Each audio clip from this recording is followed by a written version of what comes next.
Hey friends! So today we are going to talk about our awareness centers. I was about to say emotional. Our awareness centers in human design. And there are three awareness centers. It's the Ajna, which is up here. Ajna. Then you have the spleen. And then you have the emotional solar plexus. All three are um, awareness centers. Awareness centers for different things, right? We have the mental up top, we have body here, and we have emotion, or you can call it spirit awareness, or spirit consciousness there. So I'm trying to just throw that out there. Okay, so let's talk about these centers. So the first one let's talk about is the ajna. So the ajna is up here. It is under the head area, and what we do know is that the head center, right, this one on top, is only connected directly to the ajna. All right, and that's where those two together, I say, will make up. I feel like makes up the mind or the brain or the head, call it what you will. um so the ajna is about conceptualizing, analyzing, forming opinion, and making sense of life. When it's defined, you have a consistent way of thinking and processing information. Each of the gates within the ajna will speak to some form of processing, some form of conceptualizing or analyzing or forming an opinion. Okay, that's just how it is, right? You have the theme of the center and then the gates that kind of support that theme. And so for me, I can always figure out where to look for stuff by what people say, right? If they're looking for something specific or if they want to know about something specific, I think about the theme of a center. Okay? So when it's defined, I already said you have a consistent way of thinking and processing information. When it's undefined, this individual will be more flexible, open minded, but can also get stuck trying to be certain. So the shadow side of this, again, we're talking about the ajna, is getting stuck in mental certainty, overthinking, or feeling pressure to have it all figured out.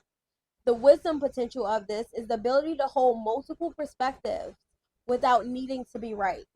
And that's a big thing in the ajna. Some of those gates in the ajna is very much about, like, yeah, you come up to an opinion or like a conclusion, but holding to that conclusion very lightly. Okay, holding to that conclusion very lightly and knowing that there's more to know, and knowing that it's still a process. It's such an interesting thing when you start focusing just on the centers and just the information within them. All right, so the next one we're going to talk about is the emotional solar plexus, which is here. And this is our emotional awareness center. It governs emotional waves, intimacy, and emotional intelligence. When it's defined, you have a consistent emotional rhythm, but you're not designed to make instant decisions. Those with the emotional authority, should know all about that. And I'm sure we have all heard me say it 1,018 times because it seems like so many people have that emotional authority. So we've been talking about it a lot. The wisdom potential for this is that deep emotional clarity and the ability to ride waves without getting lost in them, letting them consume you. Next, we're going to go to the spleen. This is our intuitive awareness center, which I call like the body awareness. Um, and this is like the oldest awareness center, they say, within the human, right? Because it also speaks to our survival too. Um, so this is about intuition, instinct, immune health, and in the moment survival awareness. When it's defined, you have a steady relationship with your instincts.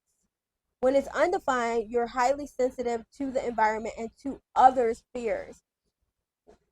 This center, there's like, within human design, which I share with y'all a lot, everybody has their own lens. There is someone, one of the experimenters in human design that has, like, she has a whole book just on, y'all know I got the book. Y'all know I got the book. She has a whole book just on the fears of the spleen. But the emotional solar plexus, I feel like it also has a lot of fears too. So but yeah, but there's a lot of talk about the spleen specifically, and it's in the fears that can be found there or understood through that center. When it's defined, you have a steady relationship with your instincts, and when it's not defined, you're highly sensitive to the environment. The shadow side is clinging to what's unhealthy because it feels safe. Safe. The wisdom potential is incredible instinctive awareness and a fine-tuned sense of when something is or isn't right.